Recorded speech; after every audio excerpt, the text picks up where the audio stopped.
3 महिन्यानंतर आपण वर्धा यवतमाळ नांदेड रेल्वेच्या धावंडा नदीच्या पुलावर आहो आणि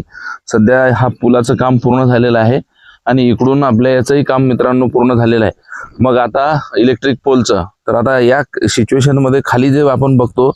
की वेगवेगळ्या मशिनरीज तिथं आहेत आणि त्या ठिकाणी जेसीपी पण आहे मोठमोठ्याल्या आणि बाकी पण रोलर त्या ठिकाणी आहेत आणि आता इथे 3 पुलं असल्यामुळं हा आपला इथून आपण बघू शकतो की माझ्या या साईडला 90 फुटापर्यंत पूल आहे आणि इकडं आपण इकडं दारव्याकडं जात आहे तर याही साईडला 400 ते 450 म्हणजे लांब फूट लांब आपला हा ब्रिज आहे आणि आता नदीला पाणी पण आलेलं आहे आणि हे 3 मशिनरीज का आहेत आपण पाहतो की खाली जे आता पहिले वॉचमॅनचं ते हे होतं झोपडी तर ती आता वर आलेली आहे कारण मी मागेच तुम्हाला एक व्हिडिओ टाकला होता की या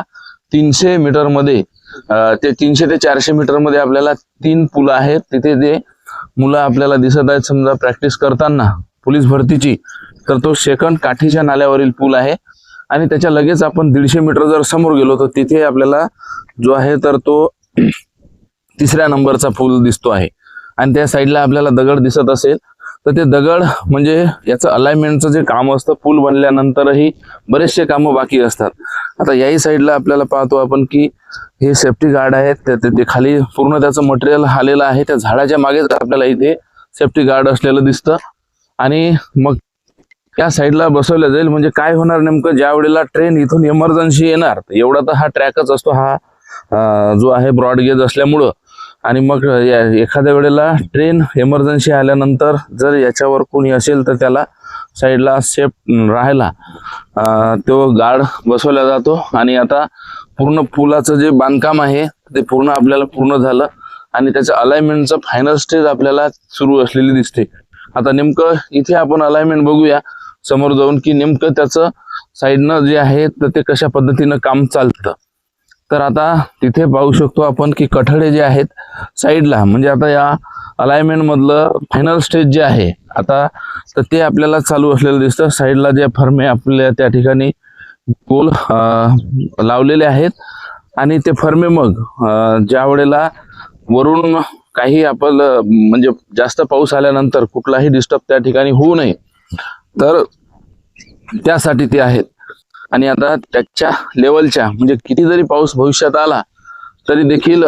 त्याला काही अडचण येणार नाही। आता मी तुम्हाला डायरेक्ट समोर दाखवतो क्लोजअप कॅमेऱ्याने की नेमकं त्याचा उपयोग कसा होतो।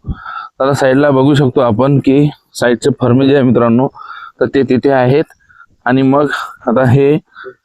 या साईडला जे आहे तर आता आपण बघू शकता की इथून त्याचं अलाइनमेंटचं जे काम आहे तर ते आपल्याला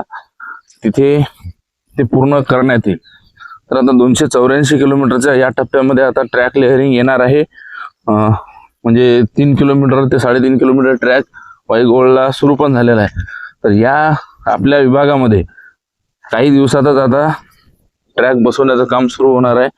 आणि आता खाली आपण मशिनरीज बघू शकतो की वेगवेगळ्या मशिनरीज आणि पूर्ण साहित्य आपल्याला ते साईड गार्ड म्हणतो मी तर इथे तो नटामध्ये डायरेक्टली फिट होणार आहे। समोरच्या पुलावर तो फिट पण झालेला आहे आणि आता भविष्यात काही कामं पडले तर ते कामं करायला इथे उभं राहायला ह्या सगळ्या आपल्याला ते त्या ठिकाणी तशा पद्धतीचं बांधकाम दिसतं। मग आता इथून ते जे आहे तर खालपर्यंत आता याचं अलाइनमेंटचं काम आपल्याला सुरू असलेलं दिसतं। आपण बघू शकता अशा पद्धतीनं त्याचं फायनल जे आहे ते दगड पिचिंग करून लावल्या जातात। तर या साईडचं मी बरेचदा तुम्हाला काम दाखवलं आणि तो नेक्स्ट पूल जो आहे तो नेक्स्ट पूल आपल्याला इथे दिसत आहे सेकंड।